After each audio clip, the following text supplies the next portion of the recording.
안녕하세요. 사연을 부탁해입니다. 오늘의 사연을 소개하겠습니다. 어느 날 집에 들어온 남편이 갑자기 제 앞에 무릎을 꿇으며 눈물을 뚝뚝 흘렸습니다. 놀란 제가 남편의 팔을 잡고 일으켜 세우려고 했지만 남편은 꿈쩍도 하지 않았어요. 여보, 왜 이래? 무슨 일이야? 제가 몇 번이나 물었지만 남편은 그저 눈물만 흘릴 뿐이었어요. 그런 남편에게 제가 다시 물었는데요. 여보, 도대체 무슨 일이냐니까? 저기, 내가 처음이자 마지막으로 당신한테 부탁 좀 할게. 부탁? 무슨 부탁인데 그래? 여보, 이번 한 번만 내 부탁 들어주면 앞으로 당신이 하라는 대로 다 할게. 그니까 제발 내 부탁 좀 들어주라. 그니까 무슨 부탁이냐고. 말을 해야 들어주든지 말든지 할 거 아니야. 제 말에 남편이 손등으로 눈물을 훔치고는 간절한 표정으로 말했어요. 저기 말이야, 우리 아버지 모시고 오면 안 될까? 물론 당신이 제일 힘들겠지만 그냥 두고 볼 수가 없어서 말이야. 그건 내가 몇 번이나 말했잖아. 나도 회사 다니는데 아버님까지 어떻게 챙겨. 난 진짜 자신 없어. 걱정 마. 앞으로 내가 빨래도 하고 청소도 다 하고 설거지도 내가 다 할게. 그니까 제발 이렇게 부탁 좀 하자. 남편이 제게 매달리다시피 하면서 다시 눈물을 흘렸어요. 아마도 남편이 그렇게 눈물을 흘리는 모습은 처음이었던 것 같습니다. 시어머님께서 돌아가신 뒤 시아버님 홀로 지방에서 지내고 계셨는데요. 한 달에 몇 번씩 남편과 제가 다녀오곤 했어요. 그런데 그날따라 제가 급한 일이 있어서 남편 홀로 시댁에 다녀왔는데요. 옆집 아주머니가 시아버님 몰래 남편을 구석으로 끌고 가더니 조용히 말하더랍니다. 저기 주제 넘는 소리라고 할까봐 내가 말 안 하려고 했는데 네 아버지 요즘 밥도 잘 못 먹고 옷도 입던 옷만 맨날 입고 다니고 그러고 계신다. 내가 오며 가며 반찬도 가져다 주고 그러고 있긴 한데 저러다 병이라도 날까 싶어 걱정이 돼서 말이다. 네 엄마 그리 되고 나서는 사람이 눈도 흐리멍텅해지고 종일 멍이 앉아만 있어. 그러지 말고 네 처랑 잘 상의해서 모시고 올라가는 건 어떻겠냐? 라는 말을 했다고 합니다. 사실 시어머님께서 돌아가신 뒤 남편이 제게 시아버님을 모시고 올라오자고 했지만 제가 단호하게 거절했습니다. 물론 현실적으로 봤을 때는 남편의 말대로 해야 하는 게 맞았음에도 저는 선뜻 그러자는 말을 할 수가 없었는데요. 제가 회사까지 다니고 있었기에 시아버님까지 챙길 엄두가 나질 않았거든요. 특히나 시아버님께서는 정말이지 가부장적인 그런 분이셨기에 되도록이면 같이 지내고 싶지 않았어요. 하지만 그날 남편이 제게 무릎까지 꿇고 눈물을 뚝뚝 흘리고 있는 모습을 보며 눈앞이 캄캄해졌는데요. 그런 남편에게 안 된다고 말을 하자니 피도 눈물도 없는 그런 사람으로 보여질 것 같았어요. 그렇다고 무작정 모시고 올라올 생각을 하니 그저 답답하기만 했고요. 어찌해야 하나 고민만 하고 있었는데 그런 제 심정을 눈치라도 챈 듯 남편이 급히 말했어요. 이번 한 번만 이렇게 부탁할게. 앞으로 이런 부탁 절대 안 할게. 그리고 당신이 하라는 대로 다 할게. 당신도 알다시피 우리 아버지 고생도 참 많이 하셨잖아. 올라오시면 당신 귀찮게 안 하고 내가 다 챙길게. 남편의 목소리가 너무나 간절했기에 저는 그런 남편의 말을 더 이상 거절할 수가 없었어요. 그리고 결국 시아버님을 모시고 올라왔습니다. 워낙 가부장적이었던 시아버님과 원래부터 무뚝뚝했던 저는 마치 물과 기름 마냥 잘 섞이지 못한 채 서로 눈치만 보고 있었어요. 저는 퇴근하면 방 안에 틀어박혀서 나오질 않았고 그런 제 눈치가 보였던 것인지 시아버님도 방 안에서 잘 나오지 않았습니다. 덕분에 중간에서 남편만 더욱 힘들어졌는데요. 시아버님께서 올라오신 뒤로 많이 미안했던지 모든 집안일을 남편이 도맡아 했다고 해도 과언이 아닐 정도였어요. 그런 남편을 보며 미안한 마음이 들어 제가 말리기도 했는데요. 여보, 당신도 힘들 텐데 설거지는 내가 할게. 너무 그러지 마. 당신이 그러니까 나도 불편하단 말이야. 아니야, 내가 좋아서 하는 일인 걸 뭐. 앞으로도 내가 다 할 테니까 당신은 아무 걱정하지 마. 마치 아이 마냥 남편이 활짝 웃고 있었어요. 처음에는 시아버님을 억지로 모시고 올라왔지만 남편이 노력하는 모습을 보며 저도 모르게 미안한 마음이 들기도 했습니다. 남편은 제가 생각했던 것보다 더욱 열심히 약속을 지켰거든요. 하지만 시아버님과 저는 여전히 눈치만 보며 하루하루를 보내고 있었습니다. 우리 집에 올라온 뒤로 시아버님도 많이 변해가셨는데요. 예전처럼 소리를 지르거나 짜증을 내시지도 않았고 어느 순간부터는 청소기로 집안 청소도 하셨어요. 거기다 출근하기 전 제가 시아버님 아침 밥상을 차려놓고 나가곤 했는데 퇴근하고 오면 말끔히 설거지가 되어 있기도 했습니다.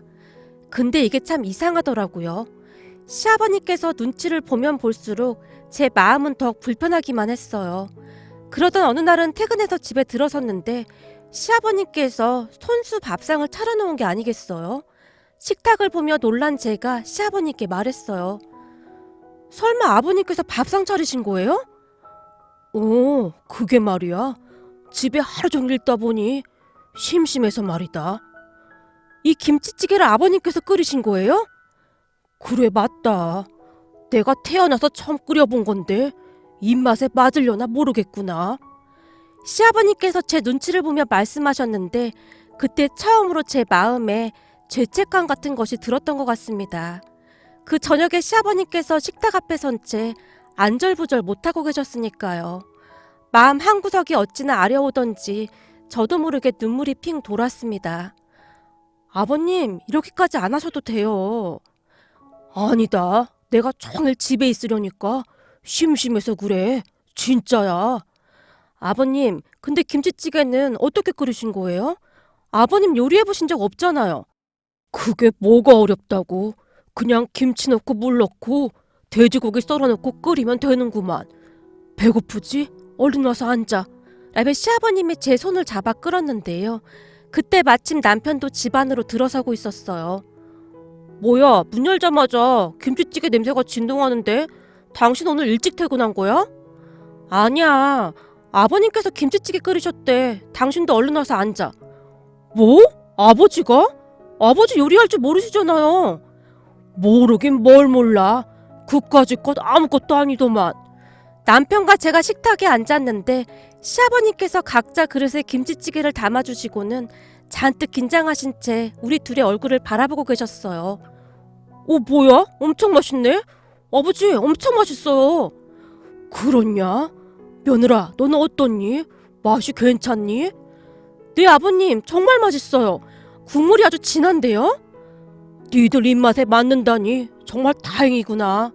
그제서야 안심이 되신다는 듯 시아버님께서 안도의 한숨을 내쉬었어요. 그렇게 제가 식탁을 다시 한번 살펴봤는데요. 비록 반찬이 김치찌개와 냉장고에 있던 밑반찬 몇 가지였지만 시아버님의 마음이 고스란히 느껴져서 코끝이 찡해졌습니다. 그 뒤부터 시아버님은 매일 한 가지씩 찌개를 끓이셨는데요. 물론 간이 안 맞는 날도 많았지만 우리는 내색하지 않았습니다. 다만 제가 그만하시라고 몇 번이나 만류했지만 시아버님은 그저 됐다. 내가 좋아서 하는 일을 하니까. 하루 종일 집에 틀어박혀 있으면 얼마나 좀 있으시는데 이런 거라도 해야 시간도 잘 가고 좋아. 라는 말씀을 하실 뿐이었어요. 그렇게 우리는 조금씩 서로에게 익숙해져 가고 있었습니다. 그러던 어느 날 새벽에 목이 말라 잠에서 깬 채 주방으로 갔어요. 그때 시간이 새벽 2시가 다 되어가는 시간이었는데 시아버님 방 문틈 사이로 불빛이 새어나오고 있었어요. 혹시나 불을 켜놓고 주무시는 건가 싶어 시아버님 방문 앞으로 다가갔는데요. 시아버님께서 그 시간에 누군가와 통화를 하고 계신 것인지 시아버님의 목소리와 어떤 여자의 목소리가 새어나왔습니다. 근데 전화통화라고 하기에는 여자분의 목소리가 조금 크게 들리는 듯했어요. 뭔가 이상하다는 생각이 들었기에 다음날 남편에게 조용히 말을 했는데요. 그러니까 당신 말은 아버지 방에서 여자 목소리가 들렸다 그 말이야? 그렇다니까.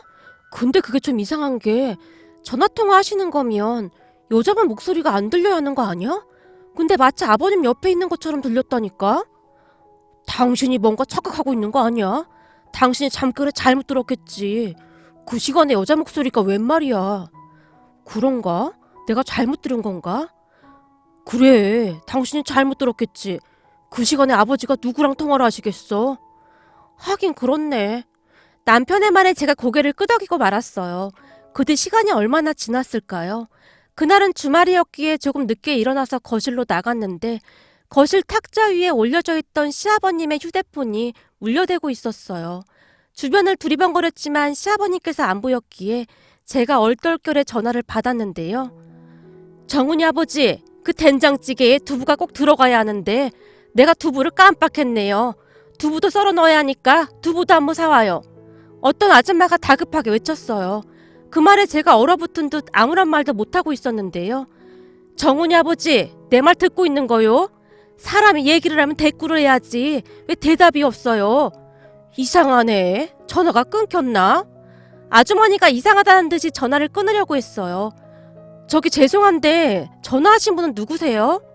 당황한 나머지 제가 다급하게 물었습니다.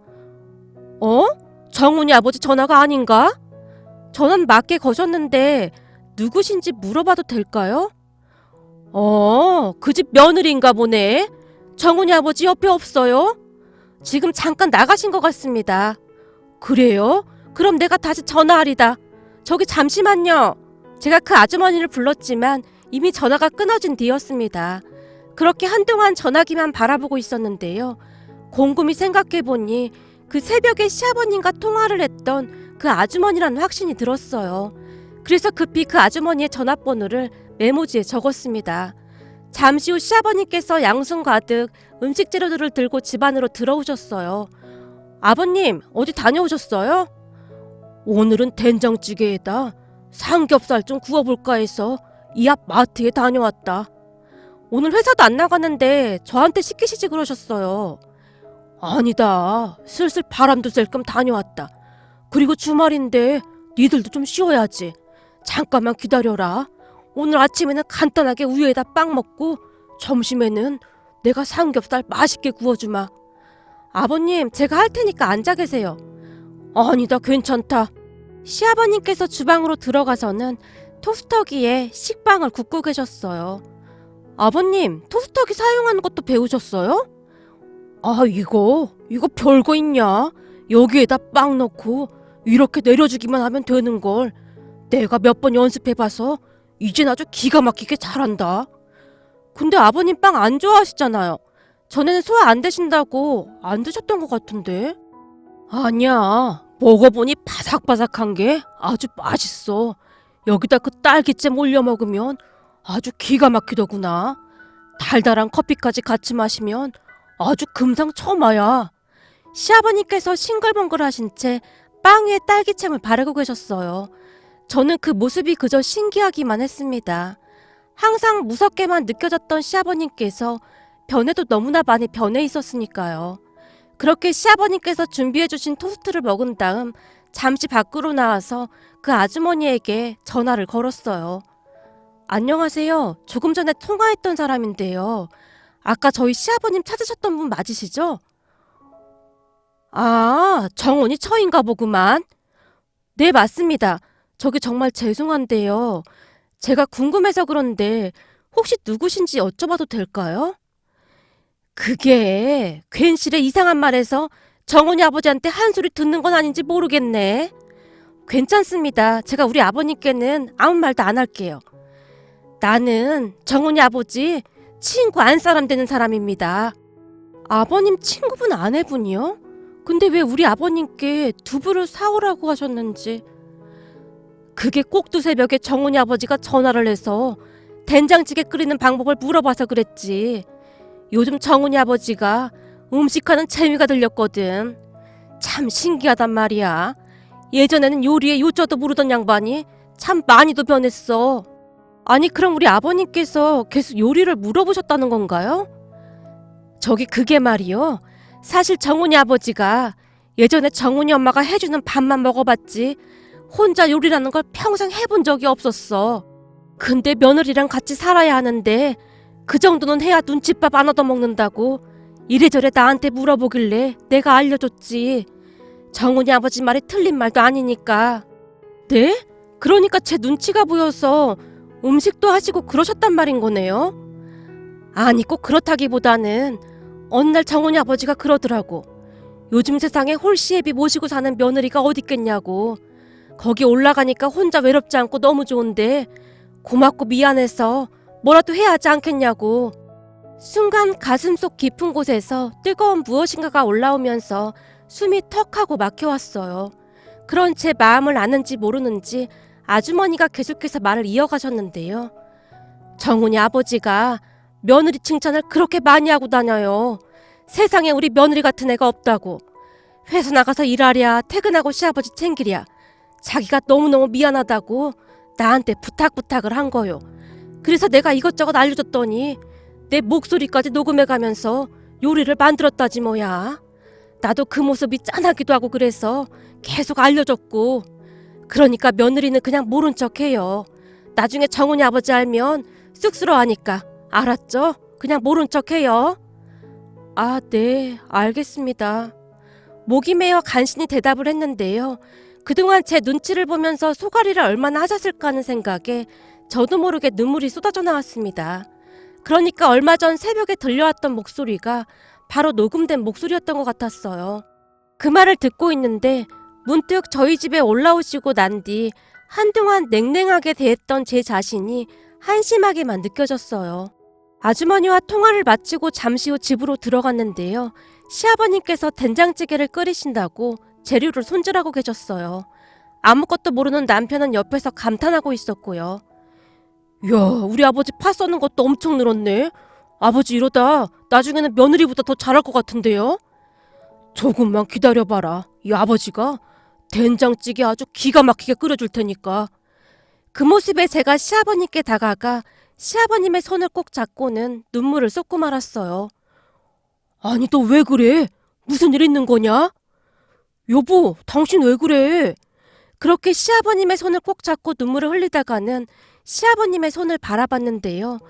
평생토록 가족들을 먹여 살리느라 고생만 한 시아버님의 손이 마치 두꺼비 등 마냥 까칠까칠하기만 했습니다. 그 바람에 다시 눈물이 쏟아져 나왔어요. 얘, 너 왜 그러는 거야? 내가 뭐 잘못한 거냐? 시아버님께서 제 눈치를 보며 걱정스레 물었습니다. 그 순간 저도 모르게 바닥에 주저앉은 채 더 큰 소리로 울고 말았어요. 이런저런 복잡한 생각에 만감이 교차하면서 시아버님의 손을 잡던 그 순간 평생을 고생만 하다 돌아가신 우리 친정아빠의 얼굴이 스쳐 지나갔거든요. 아버님, 제가 죄송해요. 제가 잘 모셨어야 했는데 정말 죄송합니다. 그게 무슨 말이냐? 너만큼 잘하는 며느리가 어딨다고 그래? 아니에요. 저 사실 귀찮아서 아버님 모시는 거 엄청 반대했었어요. 그래서 아버님께 살갑게 못 해드렸어요. 아니다. 그게 무슨 말이야? 네가 얼마나 잘하는데 얘가 뜬금없이 무슨 말을 하는 거야? 시아버님께서 어리둥절한 표정으로 저를 일으켜 세웠어요. 남편 또한 놀란 표정으로 저를 거실 소파에 앉혔는데요. 여보, 당신 갑자기 왜 이래? 당신 지금도 충분히 잘하고 있어. 아니야. 내가 그동안 참 못나게 행동했던 것 같아. 창피해서 얼굴을 들 수가 없어. 그 뒤 우리 가족은 셋이서 손을 잡은 채 한동안 눈물만 흘렸습니다. 그렇게 우리는 진짜 가족이 되어갔습니다. 그날 이후로 시아버님이 더욱 편해졌고 그냥 친정아빠란 생각이 들기 시작했거든요. 그 뒤 시아버님과 저는 동네 마트에 같이 쇼핑도 다니고 그 누구보다도 잘 지내게 되었습니다. 가끔 마트에 가면 시아버님께서 잔소리도 하시는데요. 얘, 양파를 살 때는 어디 상한 게 없나 꼼꼼히 보고 사야지. 그렇게 막 담으면 안 되지. 그냥 다 똑같은 거 아니에요? 아니지 아니야. 잘 보면 안에 상한 것도 많다. 양파 상한 거 잘못 먹으면 약도 없다. 우와, 아버님 완전 고수가 다 되셨는데요? 당연하지. 내가 요즘 모르는 게 없다 그 말이야. 시아버님께서 우쭐해지신 채 양파를 고르고 계셨는데요. 지나가던 마트 직원 한 분이 시아버님을 보며 아는 척을 했어요. 어머, 오늘은 따님하고 같이 오셨나 봐요. 딸이 아니고 우리 며느리요. 며느리요? 뒤에서 보면 아빠랑 딸 같아 보여요. 보기 좋네요. 우리 마트에서 어르신을 모르시는 분이 없어요. 어찌나 꼼꼼하신지 다들 혀를 내두를 정도라니까요. 마트 직원이 저를 보며 활짝 웃었어요. 아버님 완전 스타 되셨네요. 그럼 사실은 말이다. 내가 모르는 게 많아서 직원들한테 계속 물어보다 보니 친해졌지 뭐냐. 요즘 내가 가면 덤으로 막 주기도 하고 많이 깎아주기도 한다. 우와, 대단하신데요? 제 말에 시아버님의 얼굴에 미소가 가득했습니다. 그러던 어느 날은 청소를 하기 위해 시아버님 방에 들어갔는데요. 방 한 구석에 노트와 돋보기가 놓여 있었어요. 무슨 노트인가 궁금해서 제가 노트를 확인해 보다가는 다시 한번 깜짝 놀랐습니다. 세상에나 그 노트에는 요리 방법들이 빼곡히 적혀 있었거든요. 1번, 멸치 육수를 낸다. 2번, 육수가 팔팔 끓기 시작하면 애호박과 된장, 마늘을 넣어준다. 3번, 남은 재료와 두부를 넣어준다. 맛을 보고 맛이 안 나면 다시다를 조금 넣어주면 아주 기가 막히다. 뭐 그런 것들이 가득 적혀 있었습니다. 어찌나 꼼꼼하게 적혀 있던지 다시 한번 제 눈시울이 붉어졌어요. 마지막에는 항상 다시다를 넣어주면 아주 기가 막히다라는 말에 적혀 있었는데 저도 모르게 웃음이 새어나왔습니다. 물론 시아버님은 우리에게 항상 이게 내 손맛이다 이 말이야 라고 큰 소리를 치곤 하세요. 요즘도 우리 시아버님께서는 요리를 참 자주 해주신답니다. 주말에는 시아버님을 모시고 다 같이 나들이도 다니고 더할 나위 없이 행복하기만 하네요. 남편은 항상 제게 고맙다는 말을 하곤 하는데요. 제가 오히려 남편과 시아버님께 감사한 마음이 가득하답니다. 우리 친정엄마조차도 무뚝뚝하고 냉랭하기만 했던 제가 변해도 너무나 많이 변했다며 놀라곤 하시니까요. 세상에나 바깥사돈 양반이 저 까칠이를 사람 만들어놨어. 아니 사람이 어떻게 저리 변할 수가 있어 그래? 라며 감탄까지 하신답니다. 문득 우리 시아버님 자랑 좀 하고 싶어져서 이렇게 사연 보내봅니다. 앞으로도 우리 가족 서로 아끼면서 잘 살아가겠습니다. 오늘의 사연은 여기까지였습니다. 즐겁게 보셨다면 구독, 좋아요 부탁드립니다. 고맙습니다.